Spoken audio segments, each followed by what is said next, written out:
જય Shri Ram and good morning મિત્રો, કેમ છો બધા? મજામાં ને મજામાં જઈશું. ડેલી 30 દિવસ મિની બ્લોગના ચેલેન્જ આજે આપણો 16મો દિવસ. સવારમાં ઉઠીને નીકળી ગયા દુકાને જવા માટે. ફાઇનલી આપણે પહોંચી ગયા કનસુમરાના પાટીએ. પછી ત્યાંથી આવી ગયા આપણે કનસુમરાના પાટીએથી ડાયરેક્ટ સાંટિયા પુલ આવી કીધું હાલો હવે આપણે પુલ ઉપર નથી ચડવાનું, તો આપણે સાઈડના રસ્તેથી નીકળી ગયા. તો ફાઇનલી પહોંચી ગયા દુકાને. આપણી રેકડી છે ત્યાંથી પછી કર્યા દૂધ દીવા ચાલુ, માતાજીને દૂધ દીવા કરવા માંડ્યા. પછી કીધું હાલો હવે આપણે જવાનું છે ફેરીમાં. તો આવી ગયા ફેરીમાં. પછી આપણે આવી ગયા જમવાનું ચણાની દાળ, રોટલી, છાશ. પછી ફાઇનલ ભાઈની દુકાને વયા ગયા, સૂઈ ગયા અહીંયા.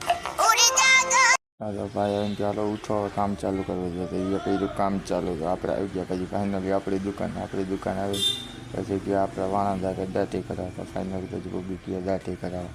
પછી આવી ગયો નાસ્તો કરવો. તો આપણે નાસ્તો કરી લીધો. પછી કર્યા માતાજીને ધૂપ દીવા કરી લીધા. પછી કીધું હાલો હવે બેસીએ. પછી બેઠા થોડીક વાર કીધું. પછી હાલો હવે દુકાન બંધ કરીને નીકળી ગયા આપણે ઘરે જવા માટે. તો ફાઇનલી નીકળી ગયા ઘરે જવા માટે. તો આપણે ચડી ગયા રોડ પર. પછી આવી ગયા બાયપાસ. આપણે આજના વિડીયોમાં આટલો. વિડીયો ગમે લાઈક કરો, શેર કરો અને મજા આવે તો ફોલો કરતા જાઓ.